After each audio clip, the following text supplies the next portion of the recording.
mighty warriors, and welcome back to my channel. My name is Alicia, if you don't know already, and today I want to talk to you about the book of Job and some insight that the Lord gave me as I was explaining this book to my little 6.5-year-old daughter. So I one day was talking to the Lord. I felt like I had been kind of attacked, and I asked the Lord, why are you doing this to me? And his response was, I love you. It's because I love you. And I thought, why does your love feel like hate? And he answered me. And the way that he answered me, he talks to us in different ways. But in this particular day, it was through my daughter. So, I had spent, the day at church, and I had spent the week, doing Bible study. And so this particular day, I was just sort of like resting, right? And not trying to engage too much in the word. Because for me, when I study the word, there is a point where I feel like I've reached a certain capacity and I need to kind of like digest it before I go back into it, right?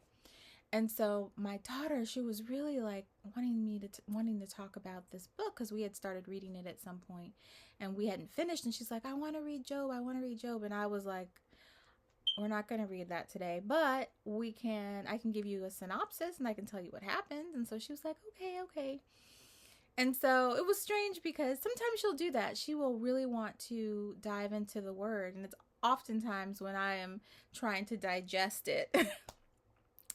But anyway, I went ahead and we started talking about the story. And as I was giving her a synopsis, all of a sudden I felt like the Holy Spirit started to drop some things in my spirit and help me understand the book and why his dealings with Job was really out of love, right? And so I want to share that with you because if you are someone who is dealing with suffering, if you are someone who is trying to endure and is feeling the same way I was feeling, like, why is this love feel like hate? Because that's exactly what I had expressed to the Lord. I want to give you the insight that he gave to me. So, if you don't know the book of Job already, I definitely want you to read it. This is not going to be a word for word. This is going to be sort of a synopsis. So please do not, hang on it in that way, like it's word for word. Please read it for yourself. But if you know anything about the book of Job, you know that at the end of the book that God gives Job a double portion. And so you have to understand that in the beginning of the book, God declares that he does not see any fault in Job, that he loves Job, that Job is someone that tries to honor him and respects God and loves God and reveres God. And so when the enemy shows up and God says, have you considered my servant Job? For a small child like my daughter, it can be confusing. It's like, well, I thought that God loved him. Why would he, set the enemy's sights upon him? And so this is sort of where the Lord started to connect a few of the dots. So you have to understand that a lot of times when God blesses his people, those blessings can often become our worst enemy. If God blesses you with great wealth or great beauty or great, anything, a lot of times those very things that God has blessed you with can be the source of your destruction, right? You can have great beauty and all of a sudden that makes you puffed up and prideful, and maybe you begin to treat people who have less beauty in a way that God would not appreciate, really, and understanding that God creates us all for different purposes, and that beauty is nothing but a talent or a gift that God gives you for the mission that he has put you on the earth for. Everyone is given what they are supposed to have for what they are supposed to do for the kingdom, right? And so when you treat people a certain way with your gifts, these things can end up really causing you destruction, right? Um, Pride, it can cause you to be self sufficient and not be dependent on the Lord.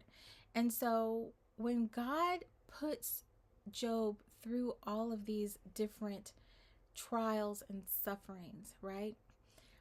It is really a picture of preparation that we need to consider, right? Um, because Job lost his whole family and endured that kind of suffering and grief, because he was afflicted with poor health and disease from his head down to his toe, because he lost his entire livelihood in the twinkling of an eye, because his wife turned her back on him, because he went to seek solace with his friends and they turned out to be nothing but just miserable comforters. God is giving us a type of empathy that we cannot achieve from the outside looking in. We really cannot feel what people feel unless we have gone through it ourselves. And when God blesses us, he blesses us not just for ourselves. He blesses us to be a blessing. He wants our blessings to not just stop with us, but to flow through our hands and bless other people. Because the Lord does not want to waste anything. He does not waste himself. He does not waste his blessings. He wants us to be the distributor and bless others with those blessings, right? So now, when God gives Job, and I asked the Lord this, what did Job do with his double portion? But I can only assume that now, when he is blessed, when he sees that widow who has lost her family, this is making me cry again.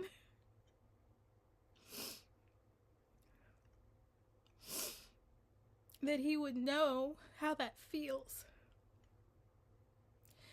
to have lost someone, to have lost your family, that grief. When he sees, that man who has been afflicted with illness from his head down to his toes, he will know how that feels. When he sees people who have been despised and rejected because of their beliefs, like he was rejected by his wife, that he would know how that feels and he would bless them. When he sees that man or that woman who lost their livelihood through no fault of their own, that he would see them and empathize and he would bless them. When he would meet people who just need a friend, and no matter where they go, they just find miserable people in their lives who do nothing but make things worse, that he would bless them. Even Job's trial was used to bless his friends, because when God shows up to address Job and he says, "Why have you darkened my door?"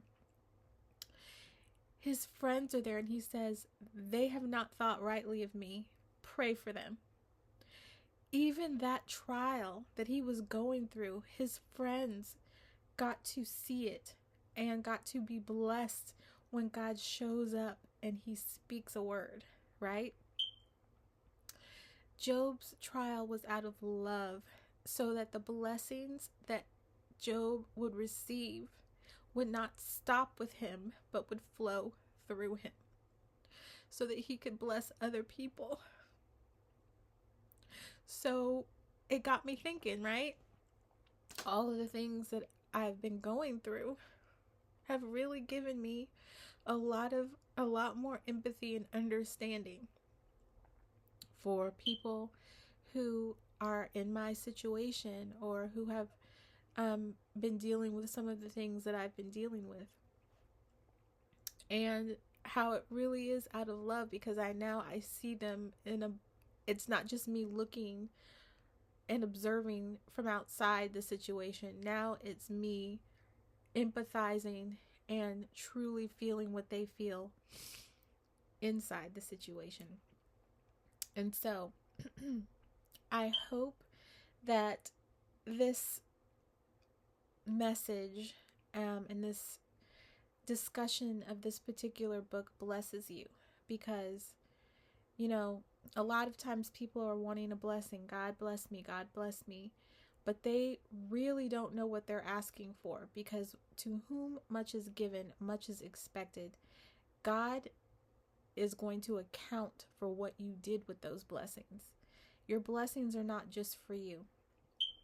You are responsible to be God's hands and feet with the things that He gives you.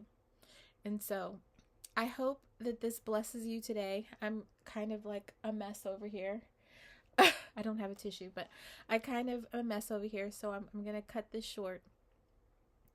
But just remember that your trials are there sometimes to set you up to be a blessing to others in a way that God can use you to reach others.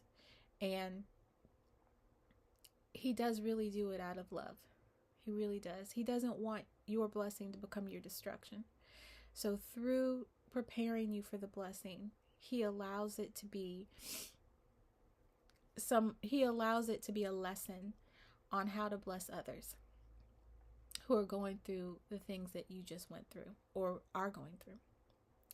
So until next time, I hope that this was a blessing to you, and be baptized and be blessed.